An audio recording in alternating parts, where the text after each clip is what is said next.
السلام عليكم ورحمة الله وبركاته. بسم الله والصلاة والسلام على رسول الله بعد. أعوذ بالله من الشيطان الرجيم. بسم الله الرحمن الرحيم. والتين والزيتون وطور سينين وهذا البلد الأمين لقد خلقنا الإنسان في أحسن تقويم. صدق الله العظيم. رب اشرح لي صدري ويسر لي أمري واحلل عقدة من لساني يفقه قولي. আমরা শুরুতে আল্লাহ রাব্বুল ইজ্জা ওয়াল জালালের দরবারে শুকরিয়া জ্ঞাপন করছি যে আল্লাহ তাআলা আমাদেরকে সাইয়্যিদুশ শুহুর 12 মাসের মধ্যে থেকে শ্রেষ্ঠতম মাস রমাদানুল মুবারাকে ইফতারির পূর্ব মুহূর্তে মহাবিশ্বের মহাবিশ্বয় মহাগ্রন্থ আল কোরআন আল কারীম থেকে সরাসরি কিছু কথা শুনবার জন্য একত্রিত হওয়ার সুযোগ করে দিয়েছেন। আমরা সবাই পড়ছি কালিমাতুশ শুকর আলহামদুলিল্লাহ। শুরুতেই সূরাতুত তিনের কয়েকটা আয়াত তেলাওয়াত করেছি। এটা কালামুল্লাহ মাজিদের 95 নম্বর সূরা। এই সূরাটা মক্কাতুল মুকাররমাতে নাজিল হয়েছে। এই সূরার আয়াত সংখ্যা 8টা।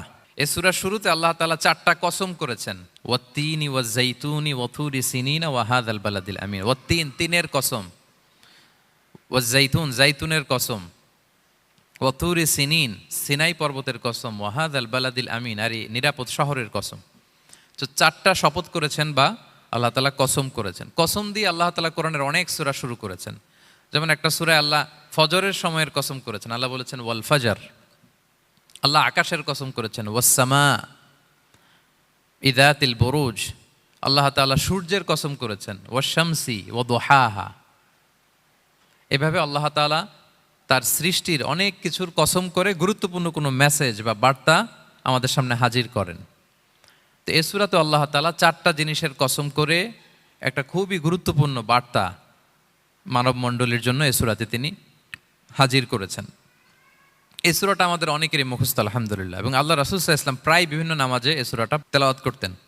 বারা ইবনে আযিব রাদিয়াল্লাহু তাআলা আনহু উনি বর্ণনা করেন যে আমি একবার এশার সালাতে আল্লাহ রাসূল সাল্লাল্লাহু আলাইহি ওয়াসাল্লামের কণ্ঠে নামাজে সূরা 3 তিনি তেলাওয়াত করেছেন, আমি নিজ কানে শুনেছি, এবং ওনার কণ্ঠ যে এত মধুর ছিল, আমার জীবনে এত সুমধুর কণ্ঠের তেলাওয়াত আমি শুনি নাই। আল্লাহর হাবিব সাল্লাল্লাহু আলাইহি ওয়াসাল্লামের কোরআন তেলাওয়াতের যে কণ্ঠ এত সুমিষ্ট ছিল, এত চমৎকার ছিল, শুধু তেলাওয়াত শুনেই অনেকে শাহাদা পড়ে মুসলমান হয়েছে। আবু জাহেল মক্কায় নিষেধ করতো যে কেউ যাবা না মুহাম্মদের কাছে, সে পাগল, সে গণক, সে মিথ্যাবাদী, সে জাদুকর, সে স্বামী স্ত্রীর মধ্যে বিচ্ছিন্নতা নিয়ে আসে, সে বাবা ছেলেকে আলাদা করে দেয়, তার কাছেই যাবা না। আর সে যা বলে শুনবাই না, কানে আঙ্গুল দিয়ে রাখবা। তো মানুষকে যেটা নিষেধ করা হয় বেশি, মানুষের ওইটার ব্যাপারে আগ্রহ থাকে বেশি। সে যত নিষেধ করতো মানুষ আরো বেশি বেশি যে শুনতো। মানুষকে সে কি বারণ করবে, সে দিনের বেলা নিষেধ করতো, রাতে যে লুকিয়ে লুকিয়ে নিজেই তেলাওয়াত শুনতো। তাহলে চিন্তা করেন যে আল্লাহর হাবিব সাল্লাল্লাহু আলাইহি ওয়াসাল্লামের কোরআনিক রেসিটেশন কত চমৎকার মেলোডিয়াস ভয়েস হলে স্বয়ং আবু জাহাল রাত্রিবেলা লুকিয়ে লুকিয়ে কোরআন তেলাওয়াত শুনতে যেত আল্লাহর হাবিব সাল্লাল্লাহু আলাইহি ওয়াসাল্লামের কণ্ঠে। তো রাসূল সাল্লাল্লাহু আলাইহি ওয়াসাল্লাম সূরাতুত 3টা এশার সালাতে তিনি তেলাওয়াত করেছেন, এই মর্মে হাদিসে পাওয়া যায়। এবং এই সূরাটা একটা ফলের নামে সূরা। 3 একটা ফল, আরব বিশ্বে খুব বেশি হয় 3 ফল। আমরা বাংলাদেশে ডুমুর বলি, ইংরেজিতে ফিগ বলে, ফিগ ট্রি। তো ফলের নামে বেসিক্যালি আল্লাহ তাআলা এই সূরাটাকে, এই চ্যাপ্টারটাকে ডেডিকেট করেছেন। আমরা সূরাকে ইংরেজিতে চ্যাপ্টার বলি। কোরআনে 114টা চ্যাপ্টার, এর মধ্যে এই সূরাটা হচ্ছে ফলের নামে ডেডিকেটেড। বিভিন্ন নামে খুব ইনক্লুসিভ ওয়েতে আল্লাহ তাআলা কোরআনে সূরাগুলো দিয়েছেন। কোরআনে আপনি প্রাণীর নামে সূরা পাবেন, প্রাণী। মানুষের নামে সূরা পাবেন। মানুষের মধ্যে 3 ভাগ, মুমিন, তারপর কাফির, এরপর মুনাফিক, প্রত্যেকের নামে সূরা। সূরাতুল মুমিনুন আছে, সূরাতুল কাফিরুন আছে, আবার সূরাতুল মুনাফিকুন আছে। আমাদের দৃশ্য জগতের সবচেয়ে বড় প্রাণীটা হচ্ছে হাতি, তাই না? এই হাতির নামে একটা সূরা আছে। বলেন তো এই সূরার নাম কি? সূরা ফিল। তারপর আমরা যে দেখি আমাদের দৃশ্য জগতের সবচেয়ে ছোট প্রাণী হচ্ছে পিঁপড়া। পিঁপড়ার নামে একটা সূরা আছে, সূরা আন-নামল। আন-নামল মানে পিঁপড়ার সূরা। মাকড়সার নামে সূরা আছে, সূরাতুল আনকাবুত। তারপর গোষ্ঠীর নামে সূরা আছে, সূরাতুল আলে ইমরান। বংশের নামে সূরা আছে, সূরাতুল কুরাইশ, কুরাইশ বংশের নামে সূরা। এইভাবে খুব ইনক্লুসিভ ওয়েতে, এমন কিছু নাই যে আল্লাহ তাআলা উল্লেখ করেন নাই। মা ফাররাতনা ফিল কিতাবি মিন শাই, উল্লেখ করে নাই কোরআনে এমন কিছু নাই, সব কিছু আল্লাহ তাআলা উল্লেখ করেছেন। তো এই সূরাটা হচ্ছে একটা ফলের নামে। ফলটার নাম হচ্ছে 3 ফল। আল্লাহ তাআলা বলছেন ওয়াত-তিন, তিনের শপথ। আমি একবার সরল বঙ্গানুবাদ করি, এরপর আমি তাফসিরে ঢুকি। 3-এর শপথ, ওয়াজ-জাইতুন, জাইতুনের শপথ, ওয়া-তুরি সিনিন, সিনাই পর্বতের শপথ, ওয়াহাদ আল বালাদিল আমিন, এই নিরাপদ শহরের শপথ। লাকদ খলাকনাল ইনসানা ফি আহসানি তাকওয়িম, নিশ্চয় আমি মানুষকে খুব চমৎকার সুন্দর অবয়বে সৃষ্টি করেছি। সুম্মা রাদাদনাহু আসফালা সাফিলিন, এরপরে তাকে আবার নিচু থেকে নিচুর দিকে নামিয়ে দিয়েছি। ইল্লাল্লাযীনা আমানু ওয়া আমিলুস সলিহাত, তবে তারা ছাড়া যারা ঈমান এনেছে এবং সৎকর্ম করেছে। ফালাহুম আজরুন গায়রু মামনুন, তাদের জন্য আছে অফুরন্ত পুরস্কার। ফামা ইউকাযযিবুকা বা'দু বিদ্দিন, এগুলো জানার পরও কিসে তোমাকে দিন অস্বীকারের ব্যাপারে উদ্বুদ্ধ করলো? আলাইসাল্লাহু বিআহকামিল হাকিমিন, আল্লাহ তাআলা কি শ্রেষ্ঠ বিচারক নন? সাদাকাল্লাহুল আযীম। এই হচ্ছে এই সূরাটির সরল অনুবাদ। এবার আমরা তাফসিরে ঢুকি। প্রথমে আল্লাহ তাআলা বলেছেন ওয়াত্তিন, তিনের শপথ। তিন মানে তো আমরা জানলাম, তিন মানে ডুমুর। আল্লাহর হাবিব সাল্লাল্লাহু আলাইহি ওয়াসাল্লাম তিনি তিন ফল পছন্দ করতেন এবং এটা ডায়াবেটিক্সের জন্য ভালো, ডায়াবেটিক্স নিয়ন্ত্রণ করে। আমাদের বোনদের যাদের ইররেগুলার মেনস্ট্রুয়েশনাল পিরিয়ড হয়, এটার জন্য এটা খুব ভালো এবং খুব স্ট্রেংথ স্টেমিনা আনে শরীরে। এটা জান্নাতের একটা গাছ। আদম আলাইহিস সালাম এবং হাওয়া আলাইহিস সালামকে যখন আল্লাহ বলেছিল ওয়ালা তাকরাবা হাযিহি শাজারাতা ফাতাকুনা মিনাজ জালিমিন, হ্যাঁ আদম এবং হাওয়া, জান্নাতের সব জায়গায় যেতে মন চায় যাও, যা খেতে মন চায় খাও, এই নিষিদ্ধ গাছের কাছে যেও না, তাহলে তোমরা জালিম হয়ে যাবে। শয়তান এসে উল্টা বুঝালো, সে বলল তোমাদের খেতে নিষেধ করছে কেন জানো? আল্লাহ চায় না যে তোমরা জান্নাতে থাকো, আল্লাহ চায় এখান থেকে তোমাদের বের করে দিবে, কিন্তু তোমরা যদি এই গাছের ফল খাও আল্লাহ আর বের করতে পারবে না। দেখছেন শয়তানের অবস্থা? শয়তান কিন্তু নেগেটিভিটি নিয়ে সামনে আসে না, আসে খুব আপনার ওয়েল উইশার হিসেবে, উপদেশ নিয়ে খুব ভালো একটা পজিটিভ ওয়েতে আসে। তো ওনারা খেয়ে ফেললেন এই নিষিদ্ধ গাছের ফল। খাওয়ার ফলে আদম আলাইহিস সালাম, হাওয়া আলাইহিস সালাম, ওনাদের গা থেকে জান্নাতের পোশাকগুলো ঝরে পড়ে গেল। এখন কি দিয়ে ওনারা ওনাদের প্রাইভেটকে ঢাকবেন? তখন ওনারা তাফসির ফি জিলালিল কোরআনে এসেছে যে ওনারা এই তিন গাছের পাতা নিয়ে নিজেদের প্রাইভেট ঢেকেছিলেন। সুবহানাল্লাহ। সেই তিন ফলের কসম আল্লাহ করলেন, ওয়াত্তিন, তিনের শপথ। এরপর আল্লাহ তাআলা বললেন ওয়া জাইতুন, জাইতুনের শপথ। জাইতুন মানে হচ্ছে জলপাই। তো আল্লাহ তাআলা বললেন ওয়া জাইতুন, জাইতুনের শপথ। জাইতুন মানে হচ্ছে জলপাই, ইংরেজিতে আমরা যেটাকে অলিভস বলি। তো আল্লাহ তিনের কসম করলেন এবং অলিভের কসম করলেন। দুইটাই খুব উপকারী ফল এবং আল্লাহর হাবিব সাল্লাল্লাহু আলাইহি ওয়াসাল্লাম তিনি জলপাইও খুব পছন্দ করতেন। ওনার রেগুলার ফুড আইটেমের মধ্যে জলপাই ছিল, অলিভস ছিল। এটা পাহাড়ি এরিয়া, মরুভূমিতে হয় এবং রাসূল সাল্লাল্লাহু আলাইহি ওয়াসাল্লাম বলেছেন কুলু যাইত ওয়াদ্দাহিনু ফাইন্নাহু মিন শাজারাতিন মুবারাকা, তোমরা অলিভ অয়েল এটা খেও এবং এটা গায়ে মালিশ করো, কেননা এটা বরকতময় একটা গাছের ফল, শাজারা মুবারাকা। এটা শরীরের ব্যাড কোলেস্টেরলকে কমিয়ে দেয়। দাড়িতে অ্যাপ্লাই করলে, চুলে অ্যাপ্লাই করলে সহজে পাকে না দাড়ি চুল, এবং স্কিনে অ্যাপ্লাই করলেও স্কিনের জন্য ভালো, স্কিনের জন্য বেশ ভালো। এটা যাদের সুযোগ হয় আপনারা দাড়িতে চুলে অ্যাপ্লাই করবেন, খাবেন। এটা খাওয়াও যায়। তাম্বুতু বিদ্দুহনি ওয়াসিবগিল লিল আখিলিন, কোরআনে এসেছে। এটা অয়েল হিসেবে ইউজ করে, আবার খাবার হিসেবেও ইউজ করা যায়। সালাদ ড্রেসিংয়ের ক্ষেত্রে কিন্তু অলিভ অয়েল আমরা ইউজ করি। ইদানিং পিজাতে খুব ইউজ করা হয় অলিভ, জলপাইটা। তো এটা আপনারা খেতে পারেন, এটা খুবই সুস্বাদু। এবং জলপাই গাছের মানে জাইতুন গাছের ডালের মেসোয়াক খুব ভালো হয়। আল্লাহর হাবিব সাল্লাল্লাহু আলাইহি ওয়াসাল্লাম জাইতুনের ডাল দিয়ে মেসোয়াক করতেন। তিনি বলতেন নি'মা সিওয়াকিয়া জাইতুন, সবচেয়ে শ্রেষ্ঠ মেসোয়াক হচ্ছে জাইতুনের। মিনাশ শাজারাতিল মুবারাকা, কারণ এটা বরকতময় গাছের ডালা। এবং ফাইন্নাহু সিওয়াকি ওয়া সিওয়াকুল আম্বিয়া মিন ক্বাবলি, এই জাইতুনের ডাল দিয়ে আমিও যেমনি মেসোয়াক করি, আমার আগে যত নবী পৃথিবীতে এসেছে সবাই জাইতুনের ডাল দিয়ে মেসোয়াক করতো। আল্লাহ বলেন ওয়াত্তিনি ওয়াজ জাইতুন, তিনের শপথ আর জাইতুনের শপথ। এরপর আল্লাহ তাআলা বললেন ওয়াতুরি সিনিন, সিনাই পর্বতের শপথ। প্রথমে দুইটা ফলের শপথ করলেন, এবার একটা পাহাড়ের শপথ করতেছেন। আপনারা কি তুর পাহাড়ের নাম শুনেছেন? হ্যাঁ শুনেছেন। এই সিনাই পর্বত দ্বারা তুর পাহাড় উদ্দেশ্য। এটা মিশরের একটা পাহাড়, অনেক উঁচু, 2285 মিটার উঁচু। ওইটার নিচে আছে মুকাদ্দাসে তুয়া, যেখানে মুসা আলাইহিস সালামকে আল্লাহ তাআলা জুতা খুলতে বলেছিলেন। ফাখলা না আলাইকা ইন্নাকা বিল ওয়াদিল মুকাদ্দাসে তুয়া, হে মুসা তুমি পবিত্র উপত্যকায় এসেছো, জুতা খুলো। তো ওখানে সব ধর্মের লোকেরা যায়, সব ধর্মের লোকদের জন্য তীর্থস্থান। মুসলিম, জুইশ, খ্রিস্টিয়ান সবাই যায়। এটা সিনাই একটা এলাকা আছে মিশরের, north south Sinai, north Sinai, এটা সাউথ সিনাইতে অবস্থিত। তো নিচে একটা খ্রিস্টানদের প্রাচীন গির্জা আছে, সেন্ট ক্যাথেরিনা গির্জা।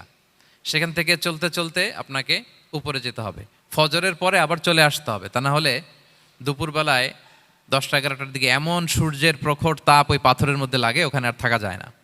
একেবারে তুর পাহাড়ের উপরে সেখানে খ্রিস্টানদের জন্য ছোট্ট একটা স্যানাগোগ আছে, তারা প্রার্থনা করে। খ্রিস্টানদের একটা চার্চ আছে, মুসলিমদের জন্য ছোট্ট একটা মুসল্লা আছে সুরাওয়ের মতো। আল্লাহ ওই সিনাই উপত্যকার কসম করেছেন, ওয়াতুরি সিনিন, সিনাই উপত্যকার কসম। এখানেই আল্লাহ তাআলা মুসা আলাইহিস সালামকে তাওরাত দিয়েছিলেন, মেজর একটা আসমানি কিতাব দিয়েছিলেন, এবং সরাসরি মুসা আলাইহিস সালাম এই পাহাড়ের চূড়ায় বসে আল্লাহ তাআলার সাথে কথা বলতেন। ওয়াকাল্লামাল্লাহু মুসা তাকলিমা, উনি সরাসরি কথা বলতেন, এটা ওনার একটা স্পেশাল বৈশিষ্ট্য ছিল, ক্যারেক্টারিস্টিক্স। এবং আল্লাহ তাআলা নূরের তাজাল্লি দিয়ে এই পাহাড়কে একবার জ্বালিয়ে দিয়েছিলেন। আজও এই পাহাড়ের রংটা অনেকটা একটু লালচে, একটু কালোচে, একটু রেডিশ কালারের। এবং মুসা আলাইহিস সালাম এই নূরের তাজাল্লির ঝলকে তিনি বেহুশ হয়ে গিয়েছিলেন এই পাহাড়ের উপরে। ইয়াজুজ মাহাজুজ যখন কিয়ামতের আগে আগমন করবে, তখন মুসলমানদের সেন্টার হবে। ঈসা আলাইহিস সালাম মুসলমানদেরকে নিয়ে ওইখানে অবস্থান করবেন, এই তুর পাহাড়ের ওখানে। এবং আল্লাহর হাবিব সাল্লাল্লাহু আলাইহি ওয়াসাল্লামের মেরাজের রাতে এসরার সময় একটা স্টেশন ছিল এই তুর পাহাড়। জিবরাইল আলাইহিস সালাম এই তুর পাহাড়ে আল্লাহর হাবিব সাল্লাল্লাহু আলাইহি ওয়াসাল্লামকে নামিয়ে বলেছিলেন যে এটা জাবাল মুসা, আপনার ভাই মুসার পাহাড়, আপনি এখানে 2 রাকাত নামাজ পড়েন, দোয়া করেন। আল্লাহর হাবিব সাল্লাল্লাহু আলাইহি ওয়াসাল্লাম এই তুর পাহাড়ে 2 রাকাত সালাত আদায় করেছিলেন এবং দোয়া করেছিলেন। আল্লাহ এই তুর পাহাড়ের কসম কাটলেন, ওয়াতুরি সিনিন, সিনাই পর্বতের কসম, যেখানে তাওরাত কিতাব নাজিল হয়েছিল। এরপর আল্লাহ তাআলা বললেন, ওয়াহাদাল বালাদিল আমিন, আর এই নিরাপদ শহরের শপথ। এই শহর দ্বারা মক্কা শহর উদ্দেশ্য, কারণ রাসূল সাল্লাল্লাহু আলাইহি ওয়াসাল্লাম তখন মক্কায় ছিলেন, মক্কা নগরী। এই শহরের পূর্ব নাম ছিল বাক্কা। মক্কা নগরীকে বলা হয় উম্মুল কুরা, সব শহরের মা, সব শহরের সেন্টার, পৃথিবীর নাভিস্থল। এবং আল্লাহ তাআলা বলেছেন, মান দাখালাহু কানা আমিনা, এখানে যে প্রবেশ করবে সে নিরাপদ। হেরেমের মধ্যে কিন্তু কাউকে আক্রমণ করা যায় না, কোনো খুনিও যদি ঢুকে যায় অ্যাটাক করা যাবে না। তো জাহেলি যুগে এমনটা ঘটতো, কারোর সাথে কারো শত্রুতা হলে, ধরেন যে একজন তার বাবাকে হত্যা করেছে, তো সে তাকে পেয়েছে, ওই লোক বাঁচার জন্য দৌড়াতে দৌড়াতে হেরেমের ভিতরে ঢুকে যেত, কারণ সে জানে যে হেরেমে ঢুকলে সে আমাকে মারবে না। তো পরে সে যখন হেরেম থেকে বেরোতো, আবার তার সাথে যুদ্ধ শুরু হতো। এবং এই শহরের এত মর্যাদার কারণ হচ্ছে, সাইয়েদনা ইব্রাহিম আলাইহিস সালাম তিনি আল্লাহর কাছে দোয়া করেছিলেন যে রব্বি জাআল হাযা বালাদান আমিনা, হে আল্লাহ আপনি এই শহরকে নিরাপদ করেন, ওয়ারযুক আহলাহু মিনাস সামারাত, আর এই শহরের অধিবাসীদেরকে আপনি ফলমূল দিয়ে রিজিকের ব্যবস্থা করেন। এখনো দেখবেন যে সারা পৃথিবীতে যেই ফল নাই, মক্কাতে ওই ফল আছে। সারা পৃথিবী থেকে ফল ওখানে যায়, এবং মক্কার নেইবরিং সিটি তায়েফ, সেখানে অনেক ফল উৎপাদিত হয়, এখানে আসে। নিরাপদ শহর, বালাদান আমিনা। এবং আল্লাহর হাবিব সাল্লাল্লাহু আলাইহি ওয়াসাল্লাম বলেছেন যে এই মক্কা শহর আমার সবচাইতে প্রিয় শহর। বাধ্য হয়ে তিনি যখন হিজরত করলেন মদিনায়, সেদিন বারবার তিনি মক্কার দিকে পেছনে ফিরে ফিরে তাকান, আর কেঁদে কেঁদে তিনি বলতেছিলেন যে মাক্কাতু আহাব্বুল বিলাদ ইলাইয়া, মক্কা আমার কাছে সবচেয়ে প্রিয় নগরী। লাউলা উখরিজতু লামা খারাজতু, আমাকে যদি জোর করে বের করে দেয়া না হতো, আমি কোনোদিন মক্কা ছেড়ে অন্য কোথাও যেতাম না। আল্লাহর হাবিব সাল্লাল্লাহু আলাইহি ওয়াসাল্লামের সবচেয়ে প্রিয় শহর ছিল মক্কা, এবং এটা আল্লাহর হাবিব সাল্লাল্লাহু আলাইহি ওয়াসাল্লামের জন্মস্থান, মাকান মাউলিদির রাসূল, রাসূল সাল্লাল্লাহু আলাইহি ওয়াসাল্লামের বিলাদাত হয়েছে এই শহরে। এবং এই শহরকে আল্লাহ বলেছেন মাসাবাতান লিন্নাসি ওয়া আমনা, মানুষের মিলনস্থল, কেন্দ্রস্থল, সারা পৃথিবী থেকে মানুষ ওখানে যায়। আপনি যে রমাদানে যদি মক্কায় যান, আল্লাহু আকবার, লক্ষ লক্ষ উমরা পালনকারী সেখানে, ইউরোপ থেকে, আফ্রিকা থেকে, অস্ট্রেলিয়া থেকে, এশিয়া থেকে, সারা পৃথিবীর মানুষের মিলনস্থল। ওখানে গেলে আপনি দেখবেন মাসাবাতান লিন্নাসি ওয়া আমনা, নিরাপদ জায়গা এবং মানুষের মিলনস্থল এটা। এখানে এমন মসজিদ আল্লাহ রেখেছেন কাবা ঘরের চারদিকে, এটাকে বলা হয় মসজিদুল হারাম, যে মসজিদে 1 রাকাত সালাত পড়লে 1 লক্ষ রাকাতের সওয়াব হয়। আল্লাহর ঘরকে কেন্দ্র করে তাওয়াফের নির্দেশ দেওয়া হয়েছে, ওয়ালিয়াত তাওয়াফু বিল বাইতিল আতিক, পৃথিবীর কোনো ঘরকে তাওয়াফ করা যায় না, কোনো ঘরকে, এই একটা মাত্র ঘর যেটাকে এর চারদিকে এরকম তাওয়াফ করা যায়। তাহলে এই পবিত্র ঘর, পবিত্র মসজিদ যেই শহরে অবস্থিত, সেই শহরের কসম আল্লাহ করেছেন। আল্লাহ বললেন ওয়াহাদাল বালাদিল আমিন, এই নিরাপদ শহরের কসম, মানে মক্কা শহরের কসম। আমরা আপাত দৃষ্টিতে আমাদের কাছে মনে হচ্ছে 2টা ফলের কসম, একটা পাহাড়ের কসম, একটা নগরীর কসম। আসলে বেসিকলি আল্লাহ তাআলা এই 4টা শপথ দিয়ে 3 নবীর জন্মস্থান, 3 নবীর নবুয়তের কসম করেছেন। কিভাবে সেটা আমি মিলিয়ে দেই। এই যে প্রথমে যে আল্লাহ বলেছেন ওয়াত্তিনি ওয়া জাইতুন, 3 এবং জাইতুনের কসম। পৃথিবীতে সবচেয়ে বেশি 3 এবং জাইতুন কোথায় উৎপন্ন হয় জানেন? ফিলিস্তিনে। কোথায়? শাম দেশে, যেটা হাদিসের পরিভাষায় বলা হয় শাম, বর্তমান ফিলিস্তিন এবং সিরিয়া মিলে। 3 জাইতুন দিয়ে বেসিকলি আল্লাহ তাআলা ফিলিস্তিনের শপথ করেছেন, শাম দেশের শপথ, যেখানকার বেথলহামে ঈসা আলাইহিস সালাম, জেসাস ক্রাইস্ট, তিনি জন্মগ্রহণ করেছেন, ঈসা আলাইহিস সালামের জন্মস্থান।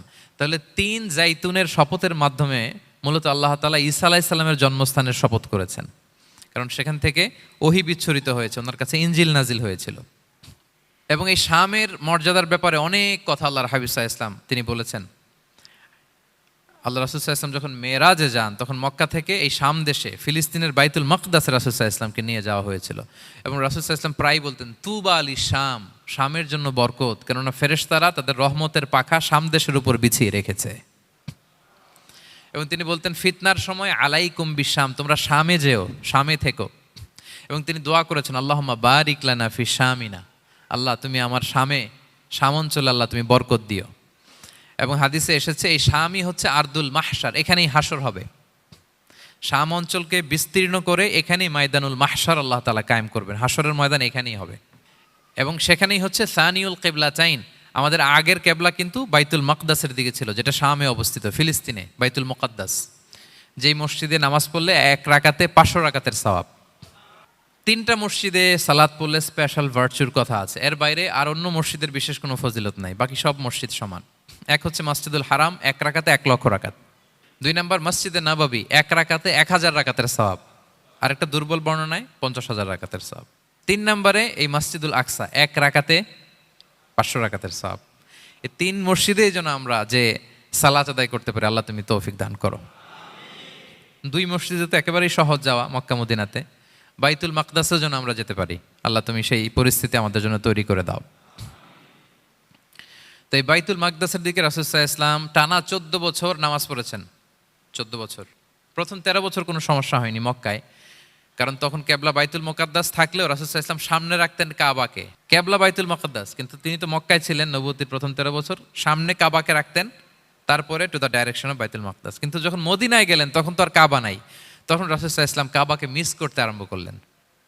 আর প্রায় আল্লাহর কাছে কামনা করতেন, আমার বংশের গোড়া ইব্রাহিম আলাইহিস সালামের রুট যেখানে, আমার জন্মস্থান, সেই কাবার দিকে যদি আবার কেবলাটা ফিরিয়ে দেয়া হতো। কদ নারা তাকাল্লুবা ওয়াজহিকা ফিস সামা ফালানুওয়াল্লিয়ান্নাকা কিবলাতান তারদাহা। আল্লাহ আয়াত নাযিল করলেন, নবী আপনি আকাশের দিকে তাকিয়ে কি ভাবেন আমি বুঝি, আপনি চান কেবলা যেন আমি মক্কার দিকে ঘুরিয়ে দেই। আল্লাহ তাআলা ঘুরিয়ে দিলেন। আল্লাহ বলেন, ফাওয়াল্লি ওয়াজহাকা শাতরাল মসজিদিল হারাম, এখন থেকে মসজিদুল হারামের দিকে আপনি টু দ্য ডাইরেকশন অফ কেবলা নামাজ পড়বেন। কেবলা চেঞ্জ হয়ে গেল। তো মদিনায় যে 16-17 মাস, আর মক্কায় 13 বছর, মোট 14 বছর আল্লাহর হাবিব সাল্লাল্লাহু আলাইহি ওয়াসাল্লাম এই মসজিদুল আকসার দিকেই হয়েই তিনি নামাজ পড়েছেন। এটা আমাদের আগের কেবলা ছিল। এবং শেষে কিয়ামতের আগে যে মালহামার যুদ্ধ হবে, তখন রাসূল সাল্লাল্লাহু আলাইহি ওয়াসাল্লাম বলেছেন, মালহামার যুদ্ধের সময় মুসলমানদের ফুস্তাদ বা তাবু হবে, শিবির হবে এই ফিলিস্তিনের দামেস্কের পাশে আল গৌতা নামে এক জায়গা আছে, ওই গৌতাতে। এবং ঈসা আলাইহিস সালাম এসে যে দাজ্জালকে হত্যা করবেন, সেটাও ওই শামে। ফিলিস্তিনের বাবুল লুদ এখনো একটা জায়গা আছে, ওই জায়গাটার নাম এখনো বাবুল লুদ, ওখানে তিনি দাজ্জালকে হত্যা করবেন। এবং সেখানে একটা সাদা মিনারা আছে, ফেরেশতার পাখায় ভর করে ঈসা আলাইহিস সালাম তখন সেখানে নেমে আসবেন। ওই ফিলিস্তিনের ওই শাম দেশের ওই মিনারার পাশে তিনি এসে পৃথিবীতে তিনি নুজুল করবেন, নুজুল ঈসা আলাইহিস সালাম। তো 3 এবং জাইতুনের কসম করে বেসিকলি আল্লাহ তাআলা ঈসা আলাইহিস সালামের জন্মস্থানের কসম করেছেন, কারণ 3 এবং জাইতুন, ডুমুর এবং জলপাই, অলিভ কোন দেশে বেশি হয়? শাম দেশে। আওয়াজ করে বলেন কোন দেশে? বর্তমান ফিলিস্তিন এবং সিরিয়া, এবং ওই ভূখণ্ডে আল্লাহ নবী ঈসা আলাইহিস সালামের জন্মস্থান। তাহলে এই 2 ফলের কসম করে বেসিকলি আল্লাহ তাআলা ঈসা আলাইহিস সালামের জন্মস্থানের কসম করেছেন। ওনার প্রতি নাজিল হওয়া যে তাওরাত ইনজিল গ্রন্থ, এই রেভেলেশনের কসম করেছেন। আচ্ছা, এরপরে ওয়াতুরি সিনিন, সিনাই পর্বতের কসম। সিনাই পর্বত বা তুর পাহাড় হচ্ছে মিশরে অবস্থিত, আর মিশর হচ্ছে মুসা আলাইহিস সালামের জন্মস্থান। কার জন্মস্থান? মুসা আলাইহিস সালামের জন্মস্থান। তাহলে ওয়াতুরি সিনিন, তুর পাহাড়ের কসম বুঝিয়ে আল্লাহ তাআলা মূলত মুসা আলাইহিস সালামের জন্মস্থানের কসম করেছেন, যেখানে তাওরাত নাজিল হয়েছে। এরপরে ওয়াহাদাল বালাদিল আমিন, এ নিরাপদ শহর বলে আল্লাহ তাআলা মক্কা শহরকে বুঝিয়েছেন। আর মক্কা কার জন্মস্থান বলেন তো? মুহাম্মদুর রাসূলুল্লাহ সাল্লাল্লাহু আলাইহি ওয়াসাল্লাম, সাইয়্যিদুল মুরসালিন, খাতামুন নবিয়্যিন, রাহমাতাল লিল আলামিন, হাবিবুল্লাহ মুহাম্মদুর রাসূলুল্লাহ সাল্লাল্লাহু আলাইহি ওয়াসাল্লামের জন্মস্থান। তাহলে এই 4টা আয়াতে 4টা শপথের মধ্য দিয়ে মূলত আল্লাহ তাআলা ঈসা আলাইহিস সালামের জন্মস্থান, মুসা আলাইহিস সালামের জন্মস্থান এবং মুহাম্মদ সাল্লাল্লাহু আলাইহি ওয়াসাল্লামের জন্মস্থান, যেই 3টা এলাকায়, ভূখণ্ডে 3টা মেজর ওহী নাজিল হয়েছে। এক তো ঈসা আলাইহিস সালামের কাছে নাজিল হয়েছে ইনজিল কিতাব, আর একটা হচ্ছে তাওরাত। তাওরাত এমন কিতাব যে কিতাব দিয়ে হাজার হাজার নবীরা ফয়সালা করেছেন। বনি ইসরায়েলের অনেক নবীর উপর কোনো কিতাব নাজিল হয়নি, তার মানে তারা রসুল ছিলেন না, তারা নবী। তারা সব কিছু তাওরাত দিয়েই ফয়সালা করতেন। আর রাসূল সাল্লাল্লাহু আলাইহি ওয়াসাল্লামের উপর কোরআন নাজিল হয়েছে। তার মানে প্রথম 4টি শপথ দিয়ে বেসিকলি ইনজিলের শপথ, তাওরাতের শপথ এবং কোরআনের শপথ। বুঝতে পেরেছেন সবাই? আল্লাহ ওহির শপথ করেছেন। দেখেন, ফল, পাহাড়, নগরী মাড়িয়ে সারা পৃথিবী ঘুরিয়ে আপনাদেরকে শেষ পর্যন্ত ইনজিল, তাওরাত এবং কোরআনে নিয়ে আসছেন আমার সাথে আসছেন। হ্যাঁ, এই রেভেলেশনের শপথ আল্লাহ করেছেন। তাহলে ওয়াত্তিনি ওয়াজাইতুনি ওয়াতুরি সিনিনা ওয়া হাযাল বালাদিল আমিন, এই 4 আয়াতে 4টা শপথের মধ্য দিয়ে মূলত আল্লাহ তাআলা আসমান থেকে নাজিল হওয়া যে ওহী, এই ওহীর শপথ অথবা ওহী যেই ভূখণ্ডে নাজিল হয়েছে সেই ভূখণ্ডগুলোর শপথ করে আল্লাহ একটা গুরুত্বপূর্ণ কথা বলবেন। সেটা কি? আল্লাহ তাআলা বললেন, লাকাদ খালাকনাল ইনসানা ফি আহসানি তাকওয়িম, আর আমি মানুষকে অত্যন্ত চমৎকার অবয়বে সৃষ্টি করেছি, চমৎকার গঠনে, চমৎকার স্ট্রাকচারের ডিজাইনে সৃষ্টি করেছি। মানুষের দৈহিক অবকাঠামো গঠন এটা যেমনি চমৎকার, মানুষের ইন্টেলেকচুয়াল কাঠামো এটা চমৎকার, মানুষের আচরণগত যে বিহেভিয়ারাল ট্রেটস, ক্যারেক্টারিস্টিক্স এটাও চমৎকার। প্রত্যেক দিক থেকে আল্লাহ তাআলা নান্দনিকভাবে মানুষকে তিনি তৈরি করেছেন। আমরা যদি দেহের কথা বলি, হিউম্যান অ্যানাটমি নিয়ে যাদের ধারণা আছে, আপনি শুনলে অবাক হবেন এত জটিলভাবে আমাদের দেহটা ফাংশন করে। ঠিক যেই মুহূর্তে আমি কথা বলতেছি আমার ব্রেইন সচল, আমার নার্ভ সিস্টেম সচল, হেয়ারিং সিস্টেম, স্মেলিং সিস্টেম, আমার এই যে হার্ট সচল, সিস্টোলিক ডায়াস্টোলিক অলিন্দ নিলয় হচ্ছে, আমার লাং কাজ করতেছে, কিডনি ইজ ওয়ার্কিং পারফেক্টলি, সব কিছু কাজ করতেছে। এত সূক্ষ্মভাবে আমাদের দেহটা কাজ করে, এটাকে ইংরেজিতে বলে মরফোলজি, আকৃতি সংক্রান্ত যে বিদ্যা। এটা নিয়ে যদি আপনি দেখেন যে মানুষের হাত কিভাবে কাজ করে, মানুষের পা কিভাবে কাজ করে, মানুষের হিউম্যান ব্রেইন কিভাবে কাজ করে, আপনি অবাক হবেন। এবং আল্লাহর যে সেট আপ, লাকাদ খালাকনাল ইনসানা ফি আহসানি তাকওয়িম, নিশ্চয় আমি মানব জাতিকে চমৎকার অবয়বে তৈরি করেছি। আপনি যদি অবয়বটা দেখেন, আমাদের স্ট্রাকচার এর চেয়ে সুন্দর করে আর তৈরি করা যেত না, এর চেয়ে সুন্দর আর হতে পারে না। যেখানে যা দেয়ার, মাথার চুল থেকে পায়ের নখ পর্যন্ত, আপনি একটা ডিজাইনে, স্ট্রাকচারে, সেট আপে আপনি ভুল ধরতে পারবেন না। যেখানে যেটা দরকার, আপনি একটু খেয়াল করে দেখেন যে এই যে আমাদের চোখ, চিকিৎসা বিজ্ঞান বলতেছে যে মানুষ 10 মিলিয়নেরও বেশি রং শনাক্ত করতে পারে। Human eyes can identify more than 10 million colours. 10 মিলিয়নেরও বেশি রং আমরা আমাদের চোখ দিয়ে শনাক্ত করতে পারি। সুবহানাল্লাহ, সুবহানাল্লাহ বিহামদি। আচ্ছা, চোখের সেট আপটা একটু যদি খেয়াল করেন, দেখেন আমার এই চোখ এখানে না থাকে, এটা যদি জাস্ট 2 ইঞ্চি উপরে এখানে হইতো, এইটা যদি কপালে যদি আমাদের চোখ হইতো, কি অবস্থা হইতো বলেন তো? সিজদা দিতে পারতেন আল্লাহকে? বলেন, দিতে পারতেন? আচ্ছা, আমরা কিছু খাওয়ার সময় আমরা কি করি? ওইটা ভালো আছে কিনা, পচে গেল কিনা, স্মেলটা আগে দেখি, তারপরে খাই।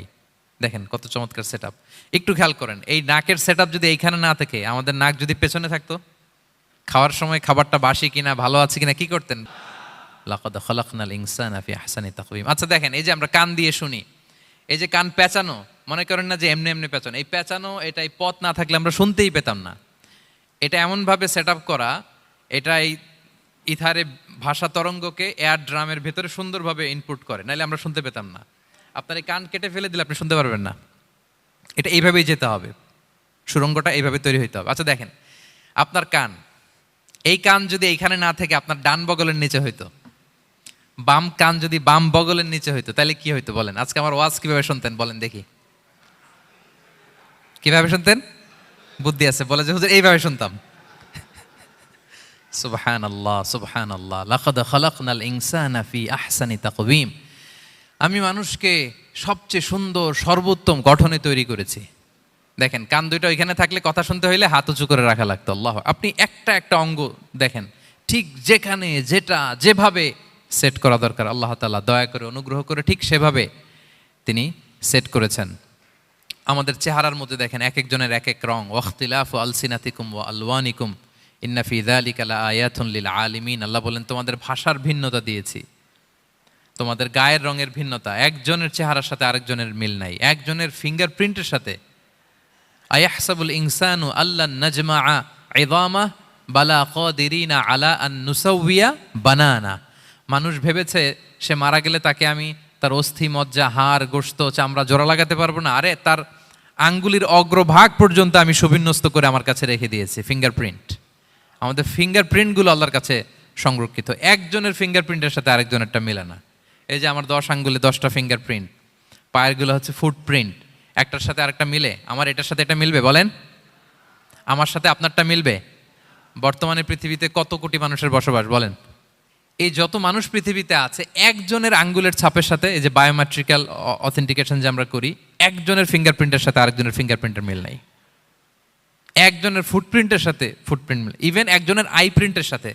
আমাকে একজন ওনার হসপিটালে নিয়ে গেল ঢাকায়, তো উনি ওনার দরজা খুলতেছে আই প্রিন্ট দিয়ে, মানে উনি না গেলে খুলে না।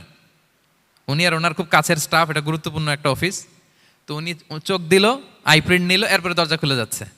দেখেন, একজনের আই প্রিন্টের সাথে আরেকটা আই প্রিন্ট মেলে না। সুবহানাল্লাহ। প্রিয় ভাইরা, একজনের ফিঙ্গারপ্রিন্টের সাথে আরেকজনের ফিঙ্গারপ্রিন্টের কোনো মিল আছে পৃথিবীতে? ফুটপ্রিন্টের সাথে, আই প্রিন্টের সাথে? কারণ ডিজাইনারটা কে বলেন তো? হুয়াল্লাযী ইউসাউবিরুকুম ফিল আরহামি কাইফা ইয়াশা। মায়ের পেটে থাকতেই আল্লাহ তাআলা এগুলো ডিজাইন করে দিয়েছেন। আমি কেমন হব, আমার বৈশিষ্ট্য কেমন কেমন হবে, এই যে আমি যে আমার বাবা দাদা 14 পুরুষের ডিএনএ বয়ে বেড়াই, এগুলো সব নিয়ে আমার বৈশিষ্ট্য, আমার কণ্ঠস্বর, আমার ক্যারেক্টারিস্টিক্স, আমার ফিচার কেমন হবে, সব তিনি আল্লাহ তাআলা মায়ের পেটে থাকতেই ডিজাইন করে দিয়েছেন। সুবহানাল্লাহ। আল্লাহ বলছেন লাকাদ খালাকনাল ইনসানা ফি আহসানি তাকওয়িম। প্রিয় ভাইরা, কসম করার পরে আল্লাহ যে কথাটা বলেন এটা অনেক গুরুত্বপূর্ণ, খুবই গুরুত্বপূর্ণ বার্তা। আল্লাহ চারটা কসম করে, তিনটা নবীর জন্মস্থানের শপথ করে তিনি বললেন লাকাদ খালাকনাল ইনসানা ফি আহসানি তাকওয়িম। নিশ্চয় আমি অত্যন্ত চমৎকার আকৃতিতে মানুষকে তৈরি করেছি। মানুষের গঠন এরকম, মাথা থেকে পা পর্যন্ত। আমি তো দু একটার কথা বললাম, চোখ, নাক, কান, আপনি একটা একটা করে যদি ধরেন, আমাদের হেয়ারিং সিস্টেম কিভাবে কাজ করে, হেয়ারিং নার্ভ কিভাবে কাজ করে, আমাদের সেন্সেশন কিভাবে কাজ করে, আমাদের ব্রেন কিভাবে কাজ করে।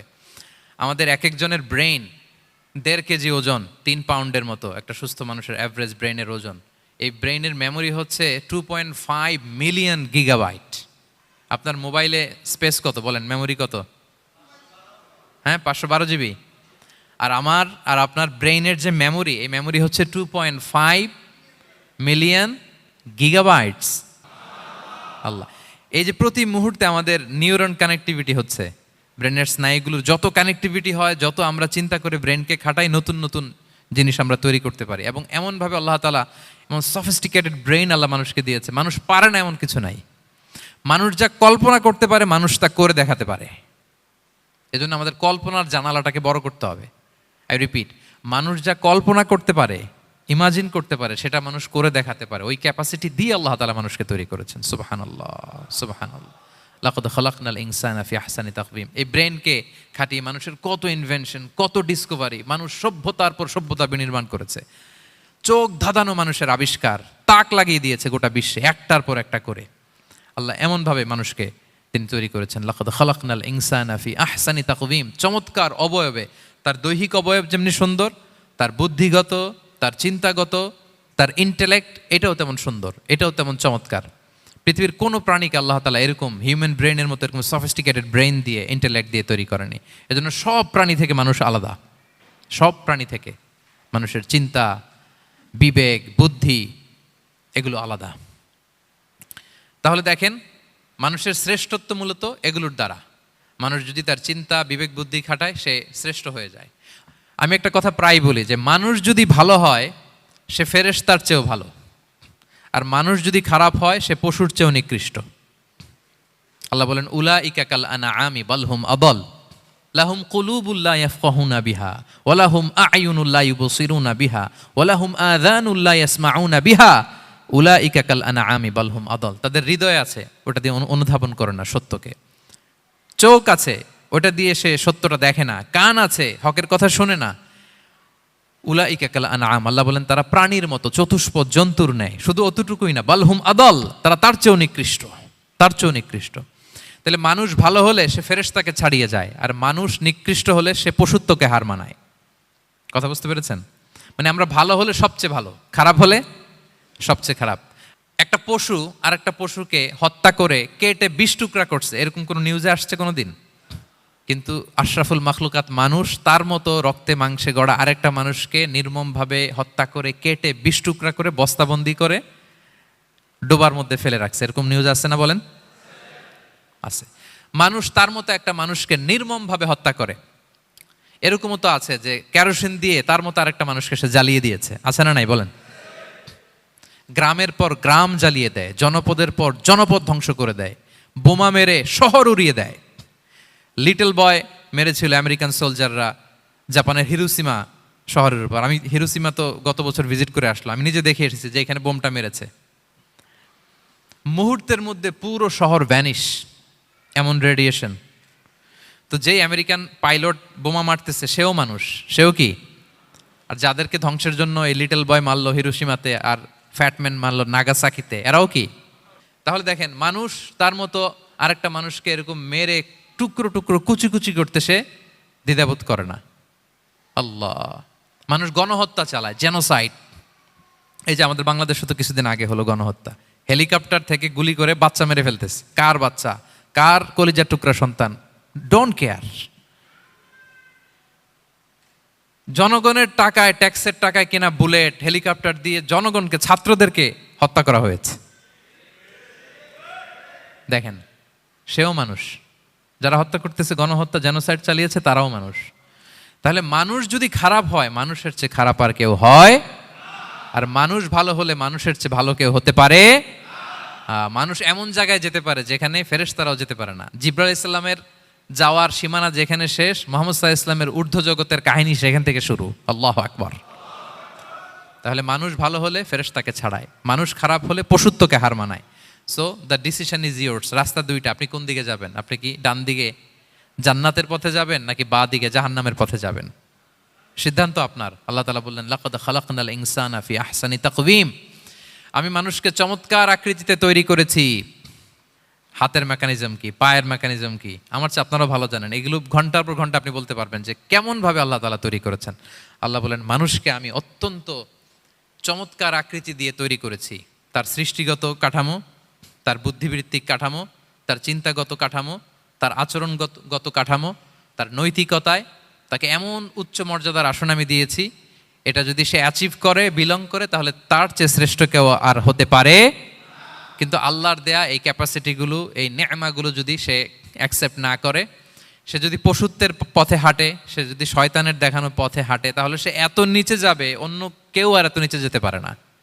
মানুষ যত নিচে যেতে পারে, ফেরেশতারাও অত নিচে যেতে পারবে না, জিন জাতীয় পারবে না, কোনো প্রাণীর পক্ষে যাওয়া সম্ভব না।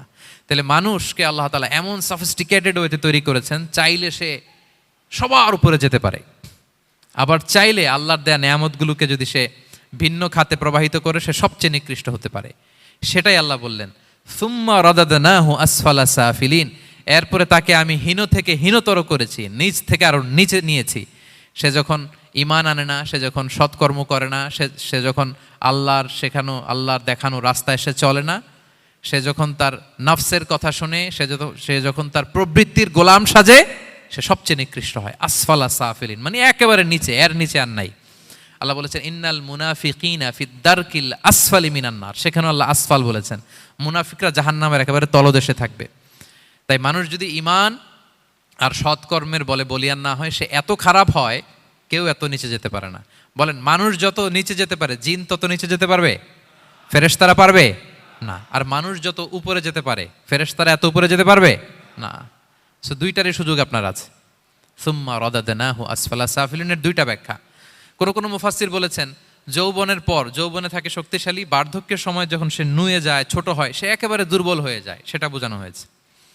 আর অন্যান্য মুফাসসিরিন একরাম বলেছেন, না, আল্লাহর দেওয়া এই নেয়মা, ক্যাপাসিটি যখন সে সঠিক পথে কাজে লাগায় না, সে যখন প্রবৃত্তির অনুসরণ করে, সে তখন এত খারাপ হয়, এত নিচ থেকে নিচুতর হয়, এত হীন থেকে হীনতর হয়, তার চেয়ে হীনতর আর কেউ তখন হতে পারে না।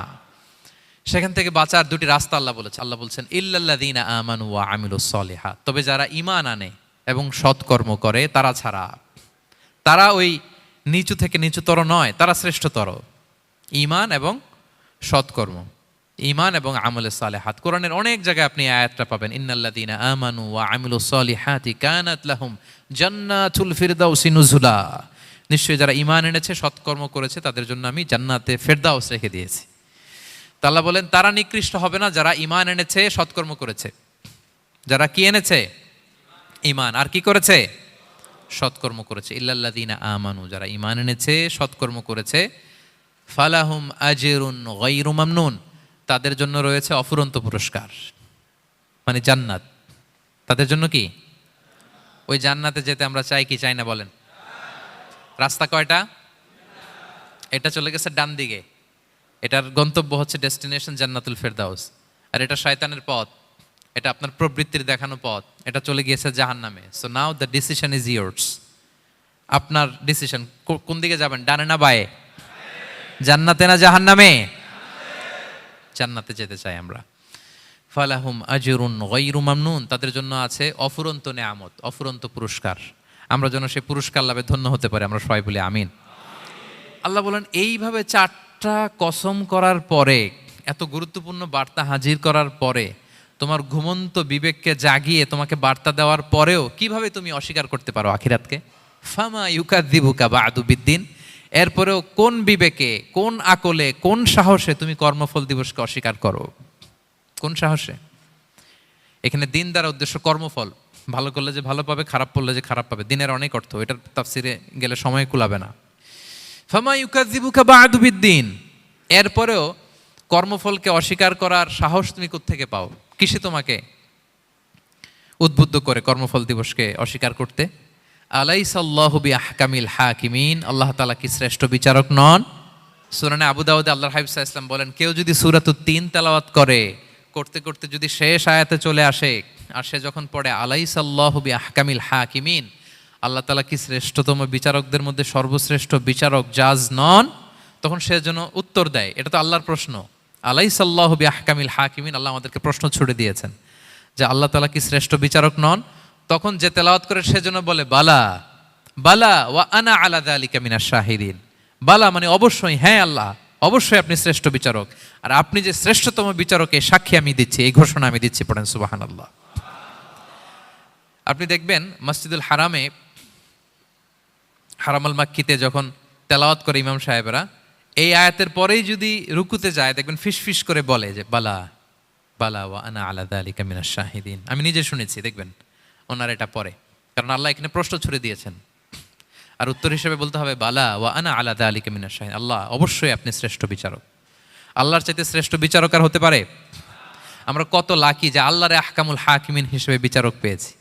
হ্যাঁ, আমাদের বিচার যদি অন্য কেউ করতো, নিজেরা যদি নিজেদের, আল্লাহ যদি বলতো তোরটা বিচার তুই কর আর তোরটা তুই কর, কি অবস্থা হইতো বলেন?